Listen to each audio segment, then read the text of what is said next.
Peace be to you. No one is born an atheist, as no one is born a skeptic. That is to say, one who doubts the possibility of ever discovering truth. These attitudes are made, and they are made less by the way one thinks than by the way one lives. If we do not live as we think, we soon begin to think as we live. We suit our philosophy to our actions. That is bad. Let me tell you the story of an atheist in London, England. I used to do considerable work in St. Patrick's Parish in Soho Square in that city. One Sunday morning, I came into the front of the church to read Mass, and I found a young lady standing in front of the communion rail, haranguing the congregation. She was saying to the congregation, "There is no God. There is too much evil in the world. Reason cannot transcend sense. It is impossible to conclude to his existence. Every night," she said, "I go out to Hyde Park. I talk against God. I circulate England, Scotland, and Wales with pamphlets denouncing a belief in the existence of God." And on she went. By that time, I was up to the communion rail. I said to her, "Young lady, I'm very happy to hear that you say you believe in the existence of God." She said, "You silly fool, I don't." I said, "I understood you to say just the contrary. Suppose," I said, "that I went out every night to Hyde Park and talked against 20-footed ghosts and tin centaurs. Suppose I circulated England, Scotland, and Wales, denouncing a belief in these ghosts and in their centaurs. What would happen to me?" She said, "You would be crazy. They would lock you up." Well, I said, "Do you not put God in exactly the same category as these fantasies of the imagination, namely ghosts and centaurs? Why, then, would I be crazy attacking ghosts and centaurs, and you are not crazy attacking God?" She said, "I don't know. Why?" I said, "Because when I attack these phantoms of the imagination, I am attacking something that is unreal. But when you attack God, you are attacking something just as real as the thrust of a sword or an embrace." "Do you think," I said, "that we would have any such thing in the world as prohibition unless there was something to prohibit? Could there ever be anti-cigarette laws unless there were cigarettes? How can there be atheism unless there is something to atheate?" She said, "I hate you." Well, I said, "Now you've given the answer. Atheism is not a doctrine. It is a cry of wrath. There are indeed two kinds of atheists. There are the simple persons who have read a smattering of science, and they conclude, probably, that there is no God. But the other type of atheist is that type that might be called militant, such as the communists. They really do not deny the existence of God. They challenge God. It is the very reality of God that saves them from insanity. It is the reality of God that gives them a real object against which they may vent their hate.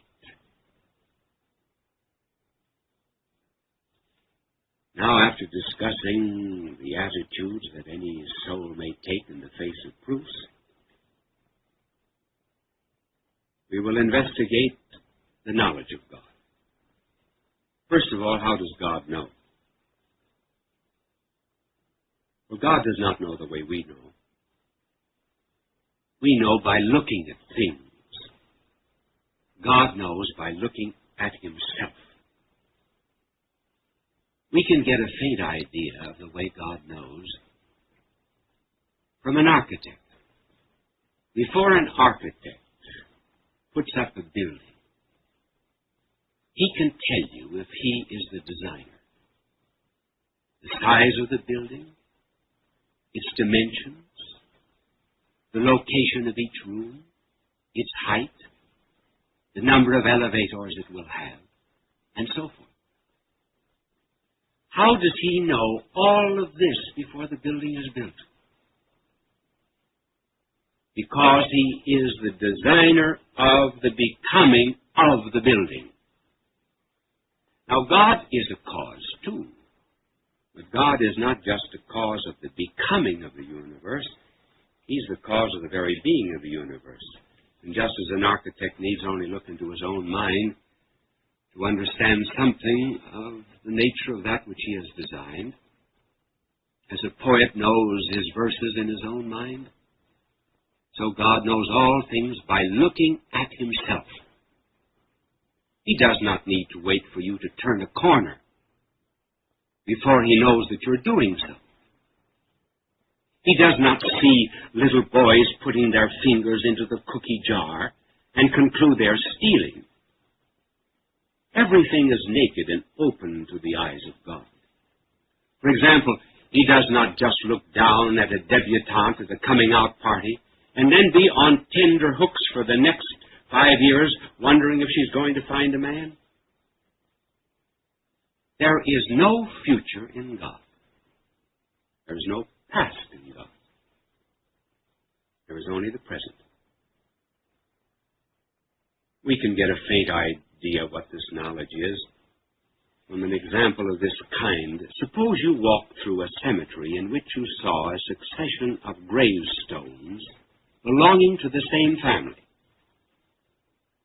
As you walked along slowly, you saw written on the first gravestone the inscription, Ezekiel Hingenbottom, died 1938. Then you walked a little further, and you saw another tombstone reading, Hiram Hingenbottom, died 1903. A few steps more, Nahum Hingenbottom, died in 1883. And then still further on, Reginald Hingenbottom, died in 1861. These tombstones would indicate a succession of events that happened in space and time. But now suppose you flew over that cemetery in a plane. Then you would see all at once. And that is how history must look to one who is outside of time. Another example may make clear the knowledge of God. Imagine you were looking at a motion picture reel.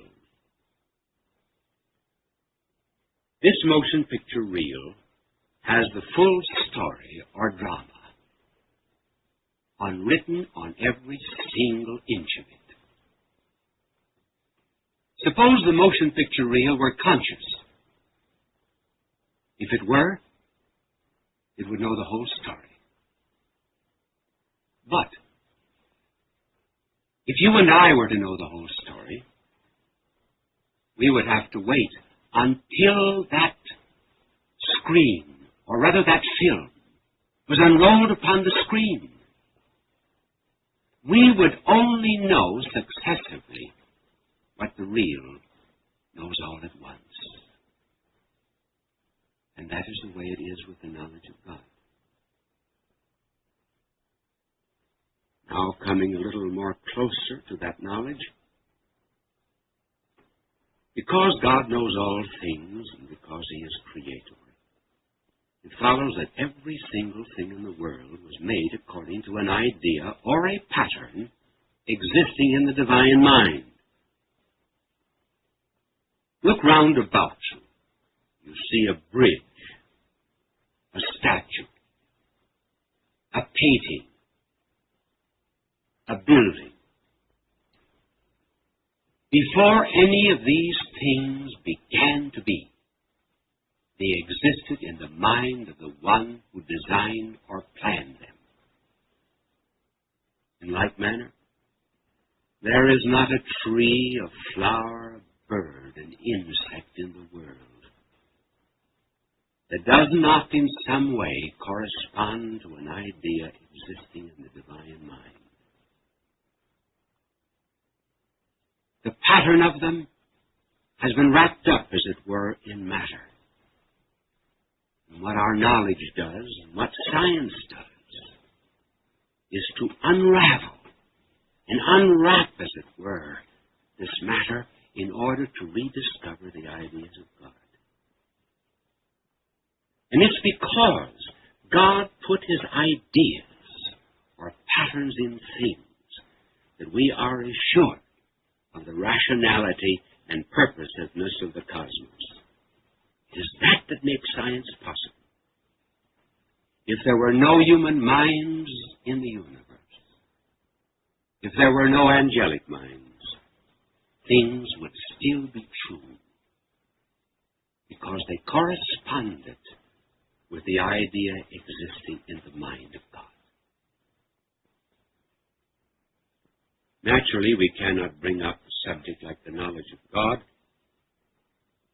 without meeting certain difficulties. One of the most obvious ones is, well, if God knows all things, he knows then what is going to happen to every single soul in the world. He knows, for example, whether I am going to be saved or I am going to be lost. Therefore, I am predetermined.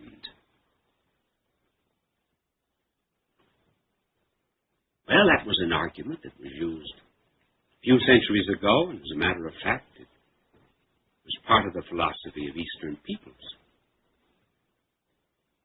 Now, in order to understand the knowledge of God, you must make a distinction between foreknowledge and predetermination. The two are not identical.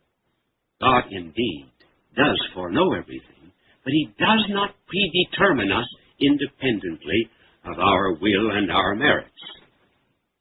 Just suppose that you knew the stock market very well. And because of your superior knowledge of business conditions, you said that such and such a stock, within 6 months, would be selling 10 points higher than it is now. Suppose 6 months later it actually sold 10 points higher. Would you have predetermined and caused it to be 10 points higher, although you foreknew it? There were other influences, were there not, besides your superior knowledge? To make it still more concrete, in the early colonial days of this country, a farmer set out for the town to make some purchases. He had gone but a short distance, and he came back, and he told his wife he had forgotten his gun. His wife was a perfectly good determinist, and his wife argued this way: either you are predestined to be shot by the Indians, or you are not predestined to be shot by the Indians. If you are predestined to be shot by the Indians, the gun will do you no good. If you are not predestined to be shot by the Indians, you will not need your gun. But the husband said, suppose I am predestined to be shot by the Indians on condition I do not have my gun. And in like manner, God knows all things, but he still leaves us with freedom. How can God influence you and still leave you free? Well, consider various kinds of influences.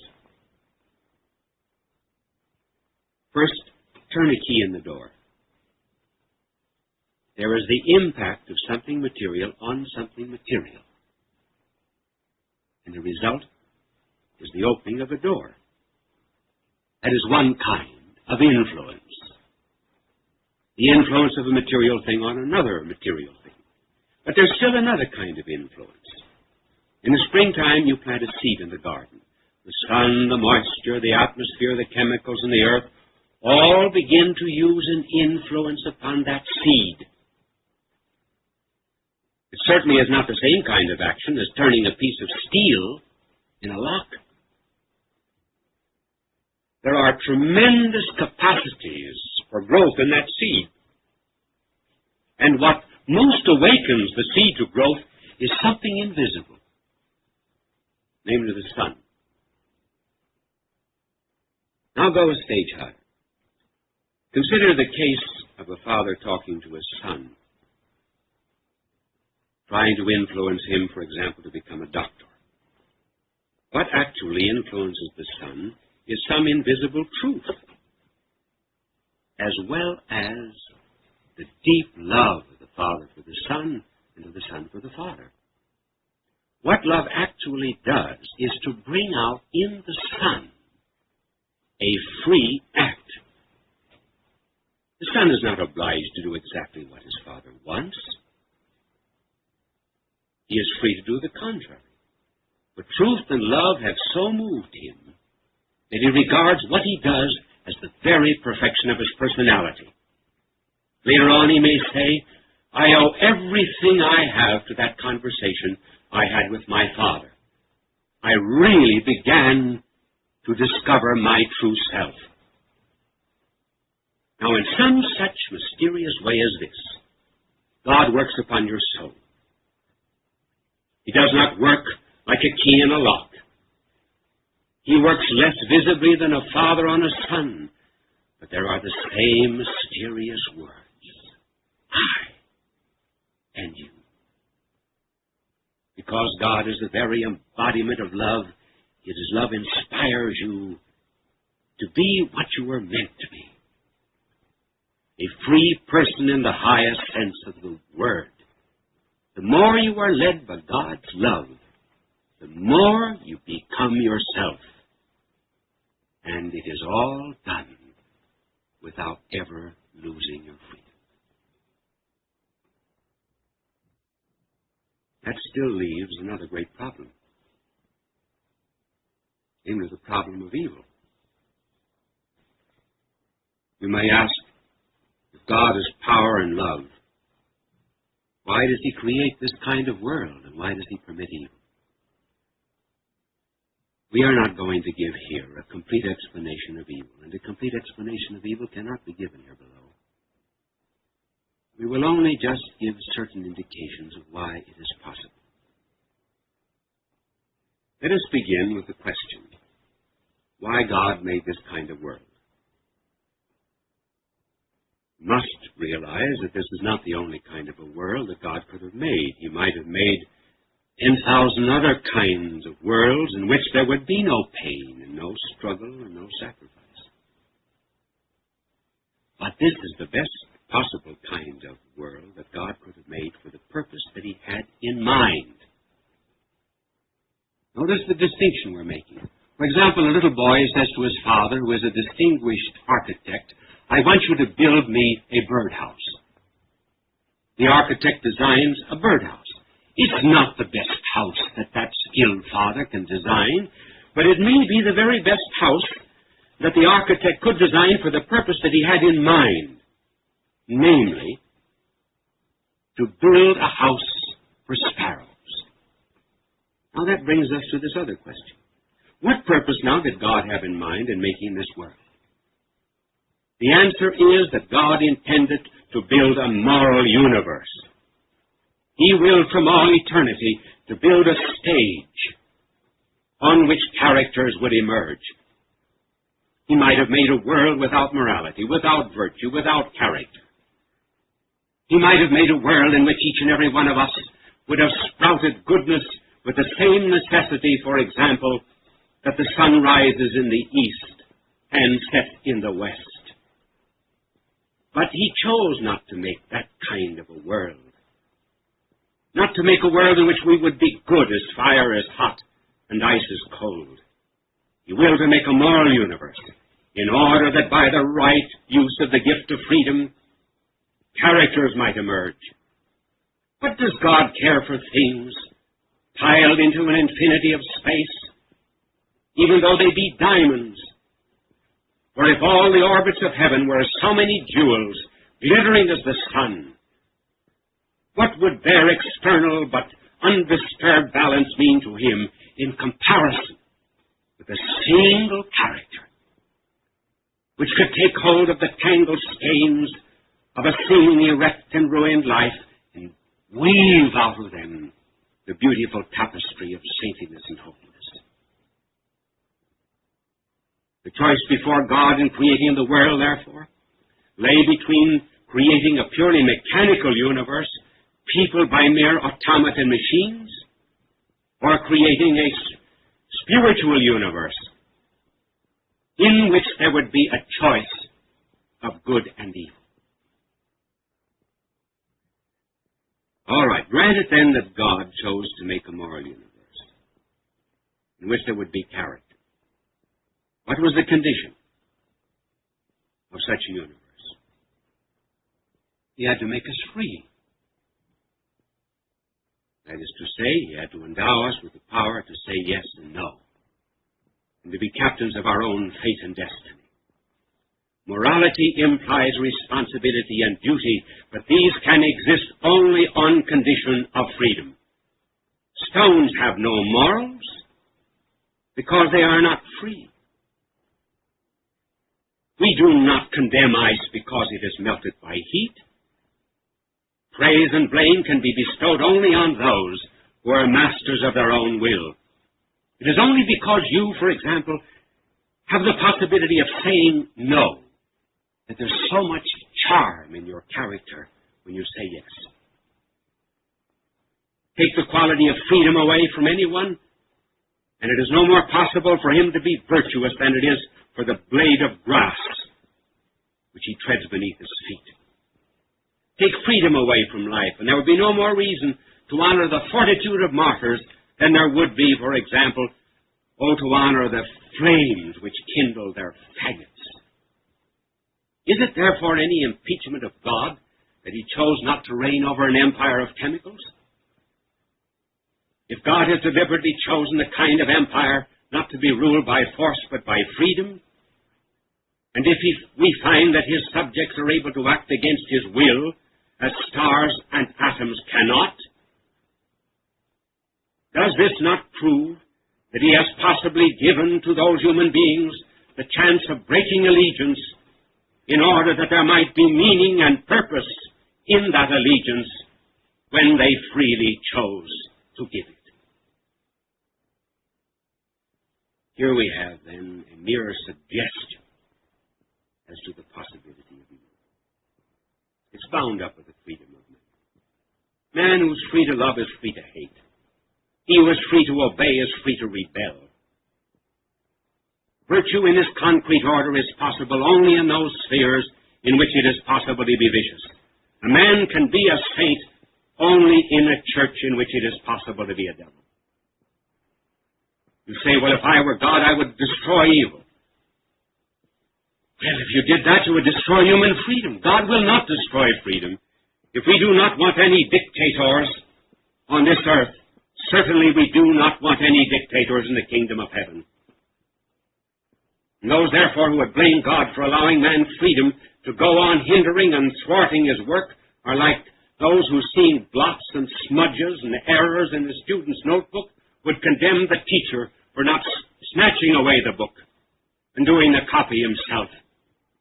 Just as the object of the teacher is sound education and not the production of neat and well-written copybooks, so the object of God is the development of souls and not the production of biological entities. And you say, well, if God knew I would sin, why did he make me? God did not make any of us as sinners. We make ourselves. In that sense, we are creators. Therefore, the greatest gift of God to man short of grace as the gift of human freedom and the power to love him in return. God love you.